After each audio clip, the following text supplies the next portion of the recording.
This is Mac OS Ken. Apple's tweaking defaults for users in the EU, new ID requirements for Apple Cash transfers, and big growth for iPhone in Latin America.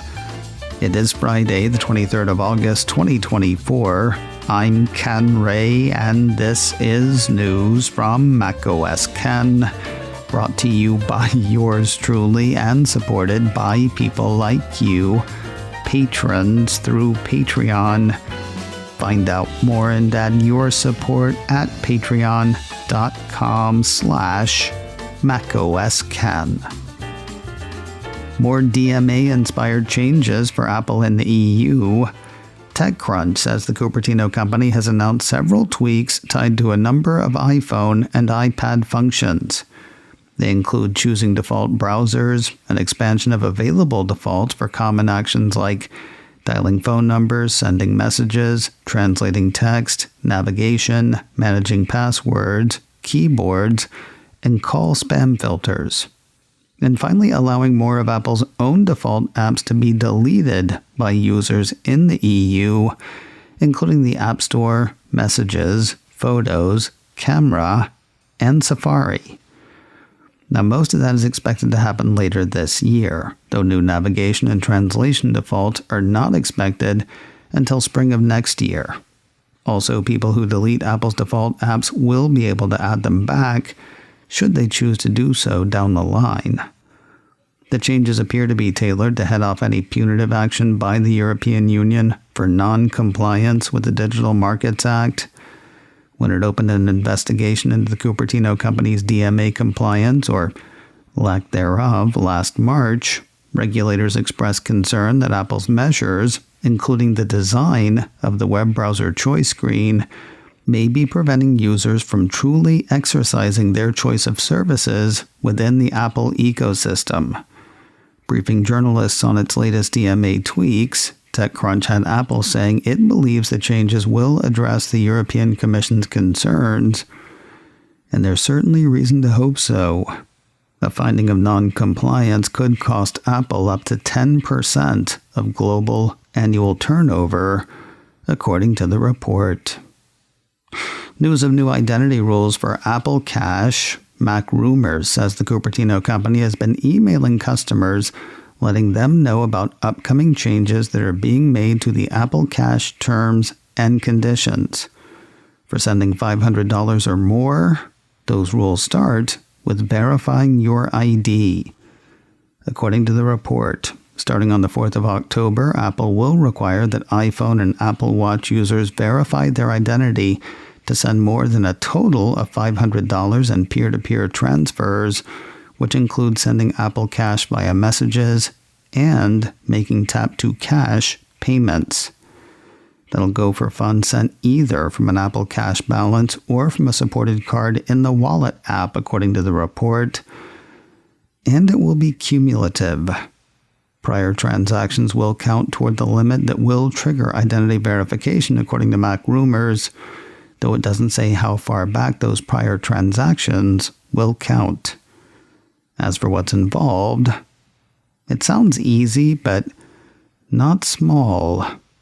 The report says identity verification for Apple Cash involves taking photos of a driver's license or ID card, as well as answering personal history questions and providing information like home address, date of birth, and social security number. The changes appear tied to a new feature on the way. I mentioned Tap to Cash a moment ago.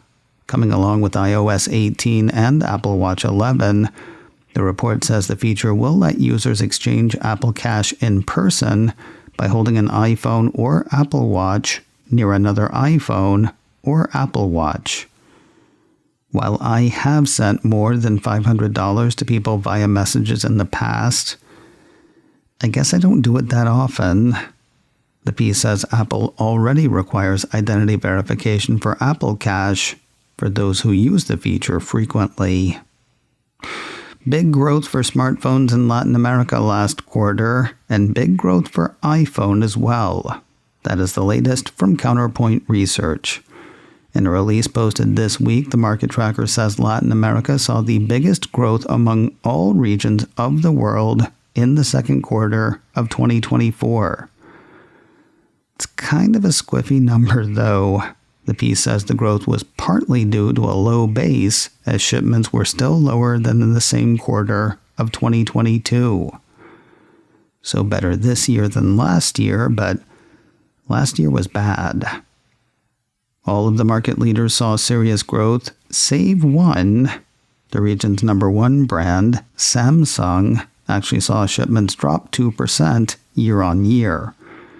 According to the report, second place Motorola was up 14%, third place Xiaomi was up 31%, fourth place Apple was up 44%.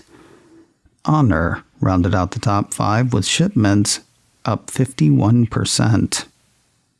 For the most part, it's fierce competition among Chinese brands that's fueling smartphone growth for Latin America. As for Apple, it's fun with pricing. On iPhone, Counterpoint says Apple grew year-on-year with the Brazilian market as its main growth driver. The brand is using aggressive pricing strategies for its locally assembled legacy models. Apple's 4G model sales are declining sharply, and 5G models will soon have more share in its sales. Brazil and Mexico are driving Apple's volume in the Latin American region. News of a new feature for Beats Studio Pro headphones that you can have whenever the blessed things decide to update. iDownload blog ran a piece earlier this week saying new firmware for the cans brings Apple's audio sharing feature. With audio sharing, the piece explains, you and a friend can both listen to audio from an iPhone, iPad, or Apple TV with compatible AirPods or Beats headphones. All you gotta do now is update the firmware on your Beats Studio Pros, which you cannot do. Like with AirPods, iDownload blog says Beats products are updated silently in the background with no intervention on your part, even if you want to intervent. A support doc from Apple says firmware updates are delivered automatically while your Beats headphones or earphones are charging and in Bluetooth range of your iPhone, iPad, or Mac connected to Wi-Fi. Call this one Side 2, maybe. Apple TV Plus issued a press release this week announcing a second season for the Peter Capaldi Cush Jumbo drama, Criminal Record. Side 2. Get it? It's like the flip side of a record. In Season 2, says the release, June, played by Jumbo, is the senior officer on the scene when a political rally is attacked by far-right counter-protesters. The violent clash leaves a young man dead, and June, consumed with guilt, is desperate to bring the unknown killer to justice. It seems as if her best hope is Daniel, played by Capaldi, now a key figure in the shadowy world of police intelligence. He may have the answers she needs, but to get his help, she will have to accept a dangerous bargain. The first season of Criminal Record is available to stream now on Apple TV Plus. No word on when the second season will hit the stream. And finally today, what say we fill your weekend with Apple stuff, starting with a bit of exercise. This Sunday, the 25th of August, we'll see Apple Watch working the Next Activity Challenge, celebrating the 108th anniversary of the National Park Service. You don't have to go to a park to grab the electric medal and animated stickers. In fact, you don't even have to go outside. Apple says simply doing a workout for 20 minutes or more that records to Apple Health will get you the electric doodads. Heck, you could do 20 minutes standing on your head.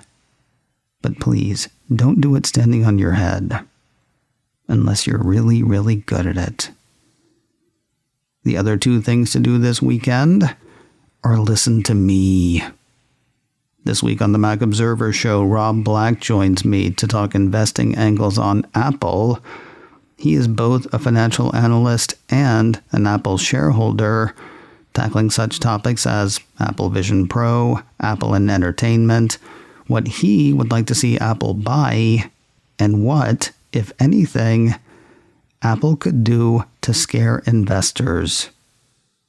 Listen to the Mac Observer Show wherever you get podcasts, or you can watch the show on YouTube, youtube.com/MacObserver.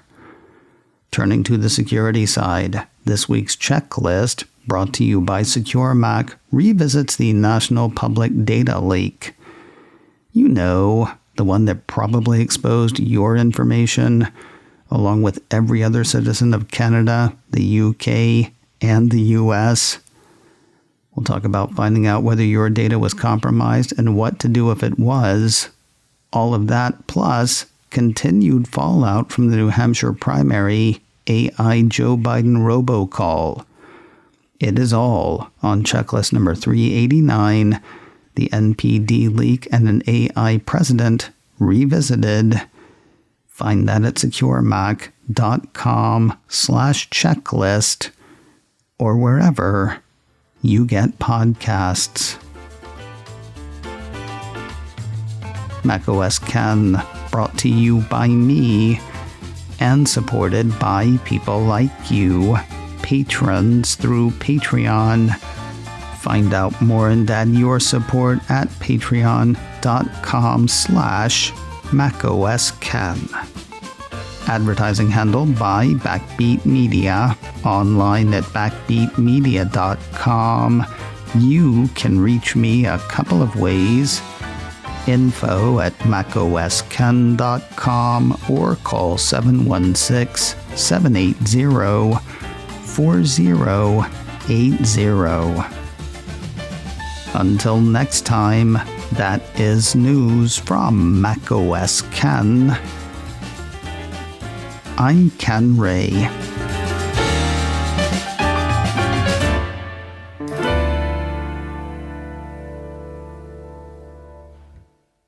Ciao.